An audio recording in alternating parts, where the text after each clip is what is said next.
Alors, pour les concours 2010, nous pouvons, je crois, aujourd'hui penser que le contenu des concours sera le même qu'en 2009. Mais il y a fort à parier que ce contenu, 2009 reproduit en 2010, connaîtra un certain nombre de modifications. Le comité de suivi de la formation des enseignants, de la masterisation, qui va être mis en place, et qui d'ailleurs sera co-présidé, vous l'avez lu comme moi, par Daniel Filâtre, président de l'Université de Toulouse 2, et par le recteur Marois, qui est recteur à Bordeaux, je crois, dans l'Académie de Bordeaux. Ce comité de suivi aura à travailler sur cette question du contenu des concours. Je pense que là aussi, nous avons, aujourd'hui, mais dans les jours qui suivent aussi, nous avons à faire des propositions et à imaginer ce que pourrait être le contenu des concours. Alors, je ne vais pas être très long là-dessus, bon, mais on sait ce qu'est le dualisme, ou du moins la mise en opposition concernant les concours. Les épreuves disciplinaires d'un côté, les épreuves professionnelles de l'autre. Est-ce qu'il faut raisonner comme ça? Est-ce qu'il n'y a pas d'autres formules plus intéressantes eu égard aux objectifs du concours? Parce que le concours, il sert à quoi? Certes à sélectionner des étudiants, mais il sert aussi à repérer les étudiants qui sont les mieux à même pour devenir des enseignants. Donc il ne faut pas oublier cette chose-là. Est-ce que des épreuves strictement disciplinaires garantissent que le recrutement va atteindre ses objectifs, c'est-à-dire permettre aux étudiants les mieux à même de devenir enseignants de le devenir. Bien, donc j'arrête là sur la question des contenus des concours. Vous voyez le sens de ma pensée. Alors ensuite, il me semble qu'il faut réfléchir aussi aux étudiants. Et les étudiants dans tout ça. Il ne faut pas les oublier, les étudiants. C'est quand même pour eux que nous travaillons. Donc, les textes qui ont pu circuler un temps et qui aujourd'hui font l'objet d'un certain nombre de débats, supprimer l'année de fonctionnaires stagiaires, c'est-à-dire les PE2, PLC2, PLP2 que nous connaissons aujourd'hui, rallonger les études pour devenir enseignant à Bac+5, et rien de très précis n'était dit quant à l'aide matérielle apportée aux étudiants qui souhaitent devenir enseignants.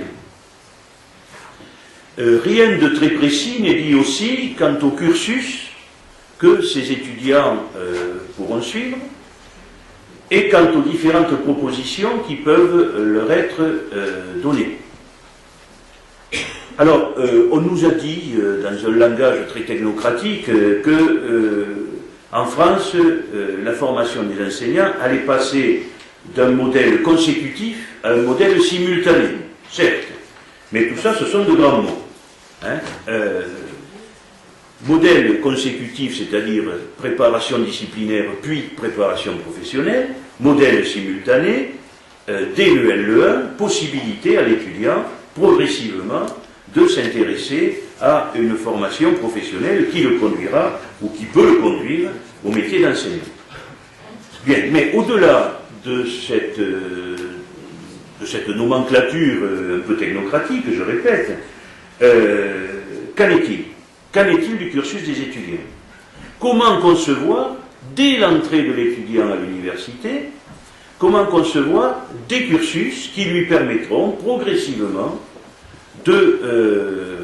d'affiner son orientation, ses choix d'orientation, de stabiliser ses choix et de s'engager plus fortement ensuite en deuxième cycle universitaire pour devenir enseignant. Que pouvons-nous offrir à ces étudiants? Quelles propositions faire? Je pense que là aussi nous avons des réponses à construire ensemble et que cette journée peut être l'occasion d'apporter aide concrète aux étudiants qui veulent devenir enseignants.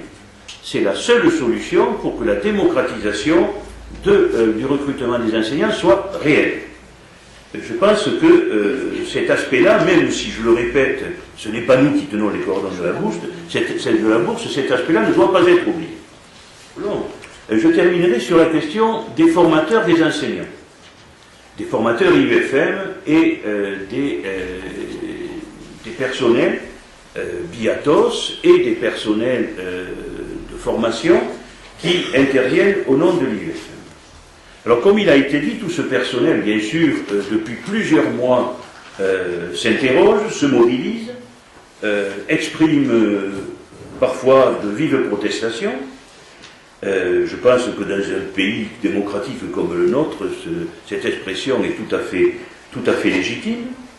Ce personnel est engagé. On le voit tous les jours à l'IUFM Midi-Pyrénées.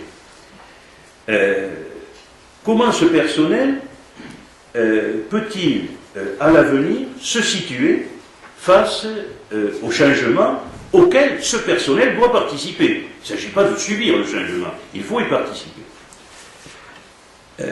C'est une question forte et je pense que la journée d'aujourd'hui peut être aussi un moment où chacun pourra essayer, avec les autres bien sûr, de voir ce que peut être à l'avenir la reconfiguration des missions, des rôles, des façons d'exercer les missions de la part des différents personnels.